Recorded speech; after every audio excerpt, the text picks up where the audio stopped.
Olá, sou Paulo Eduardo e nós estamos chegando para mais um estudo aqui no canal Minuto Missionário. Seja muito bem-vindo. Muito obrigado por já estar aí do outro lado nos acompanhando. É sempre um prazer, um motivo de alegria ter a sua companhia. Estamos estudando a carta de 1 Coríntios. Então estamos em 1 Coríntios estudando essa carta tão preciosa onde Paulo está apresentando soluções de problemas na igreja. A igreja de Corinto que tinha alguns problemas que Paulo está tratando. Nós estamos estudando dos versículos 10 a 25 do primeiro capítulo. Eu quero convidar você a interagir conosco, a se inscrever se não é inscrito ainda, a curtir, comentar e compartilhar.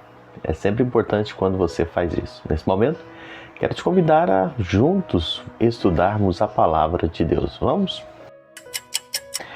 Muito bem, como eu já disse, hoje nós vamos seguir aqui o nosso estudo, 1 Coríntios 1, dos versículos 10 a 25. Paulo está falando das divisões lá na igreja em Corinto. A igreja em Corinto que estava passando por um processo crítico de divisão. Dentro da igreja começaram a surgir alguns partidos, as pessoas começaram a seguir algumas pessoas, alguns homens ali, que foram de fato importantes na história daquela igreja em Corinto. E nós estudamos, não é?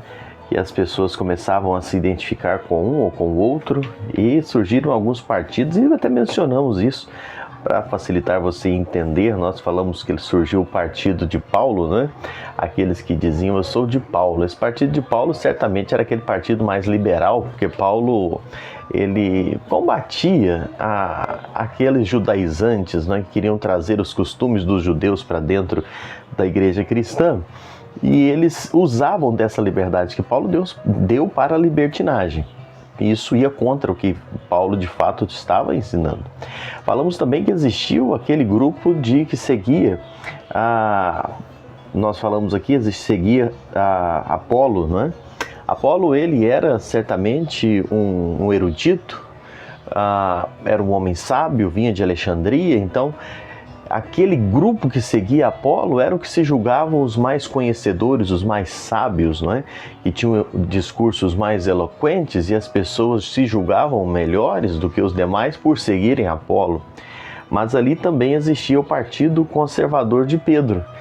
Existiam aqueles que eram seguidores de Pedro. Pedro, partido conservador, podia dizer assim, era composto possivelmente por aqueles judeus, pelos prosélitos, que se tornaram judeus por meio da circuncisão, e muitos gentios também aderiram à fé judia e eram chamados de pessoas tementes a Deus, entre os quais essas pessoas iam à sinagoga, elas estudavam a lei, observavam os ritos dos judeus. E Paulo, não sei se você se recorda ou se acompanhou conosco o estudo de Atos dos Apóstolos que fizemos, Paulo sempre visitou as sinagogas para ali anunciar o evangelho, pois Paulo entendia que essas pessoas já haviam iniciado, não é, a necessidade de uma busca, né, de um processo espiritual, e Paulo sempre ia para a sinagoga para pregar o evangelho.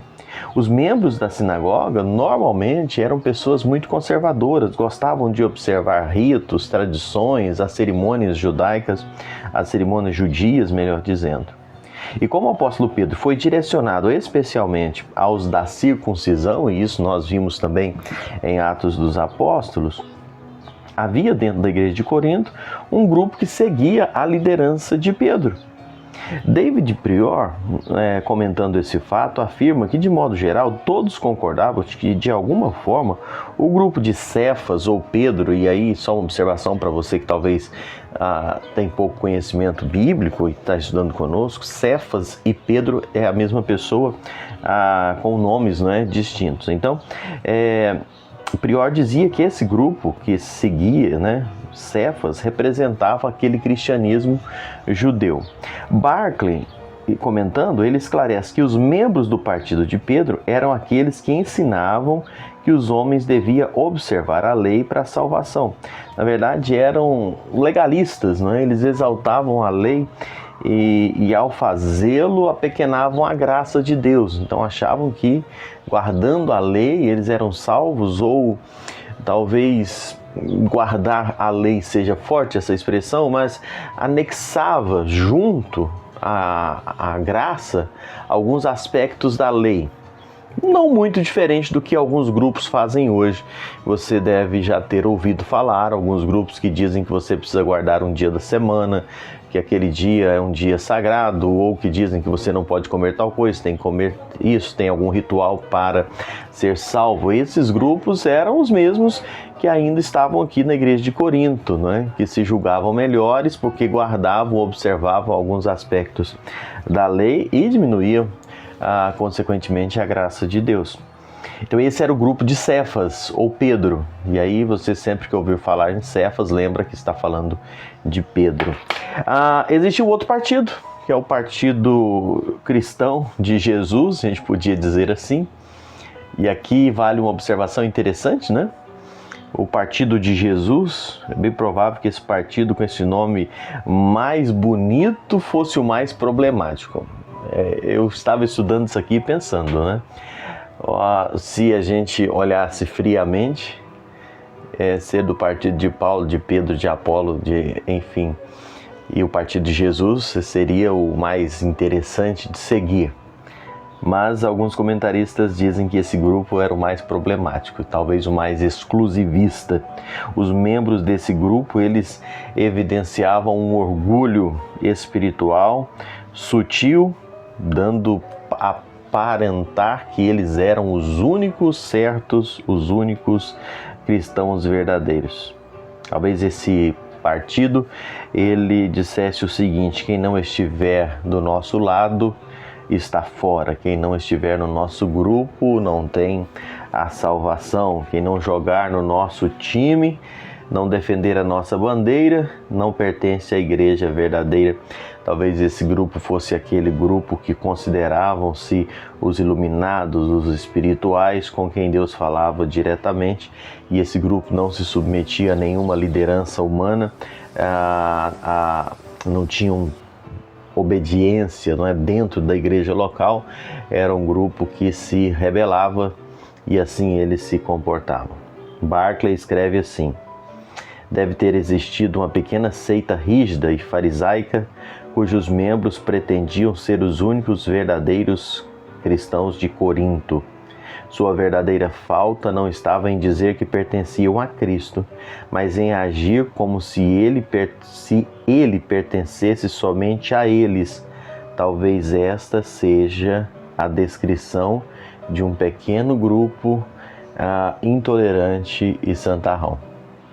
Por isso que eu disse que esse problema, esse grupo que dizia que pertencia a Jesus, talvez fosse o mais problemático, porque eles se fechavam e diziam: não, só nós que somos certos, só nós que temos Jesus, ninguém mais tem Jesus a não ser nós. Eu vejo esse estudo, e eu vou terminar a nossa reflexão de hoje, eu vejo isso e fico pensando: conhece pessoas assim hoje? Pessoas que se acham donas de Jesus? Pessoas que não submetem à liderança, não querem estar sujeitos a integrar nenhuma igreja local? Pessoas que pensam que servem a Deus do seu jeito, na sua casa, não precisa sujeitar a nenhuma liderança de uma igreja local? Pessoas que julgam que não precisam mais ler a Bíblia porque já sabem de tudo ou que Deus já mostrou tudo a elas? Paulo mostra que essa atitude ela é carnal. E ele pergunta: acaso Cristo está dividido? Não, Cristo não está dividido. Ele não pode ser dividido. Nós precisamos tomar cuidado com essas coisas. Como isso tem criado problema no meio das igrejas. Como isso tem criado problema, grupos que se dividem dentro das igrejas, seguindo este ou aquele homem. Como eu conheço histórias tristes de pessoas que dividiram igrejas por seguir pensamentos, ideias de homens que se julgam mais iluminados ou mais sábios do que outros. Pessoas que rompem relacionamentos com igrejas, pessoas que rompem relacionamentos com irmãos baseado nas ideias de um ou de outro. Pessoas que deixam seus familiares afastados porque eles não estão comungando com as suas ideias. Eu não estou falando aqui de heresias, eu não estou falando aqui de seitas heréticas que estão pregando coisas fora da salvação exclusiva em Cristo Jesus. Mas estou falando de ideias humanas, ideias sectárias, ideias de tradição que fogem do que a Bíblia realmente nos diz. Grupos que dizem que são os únicos salvos, grupos que dizem que são detentores da salvação, que se você não estiver conosco, nada tem valor diante de Deus. Se você não estiver conosco, você não é salvo. Quantas vezes já ouvi isso? É triste, é lamentável. E fica a exortação para nós não nos deixarmos levar por essas coisas, não nos deixarmos enveredar por esses caminhos, porque isso não glorifica a Deus, isso não agrada ao Senhor. E Paulo diz que isso é infantilidade, carnalidade, e só prejudica a obra do Senhor. E essas pessoas serão cobradas. Que Deus nos ajude, tenha misericórdia da sua igreja sobre a terra, abrindo o entendimento, quebrando os corações e nos fazendo viver como um só povo, unido para a glória de Deus. Muito obrigado por me acompanhar. Até o próximo encontro.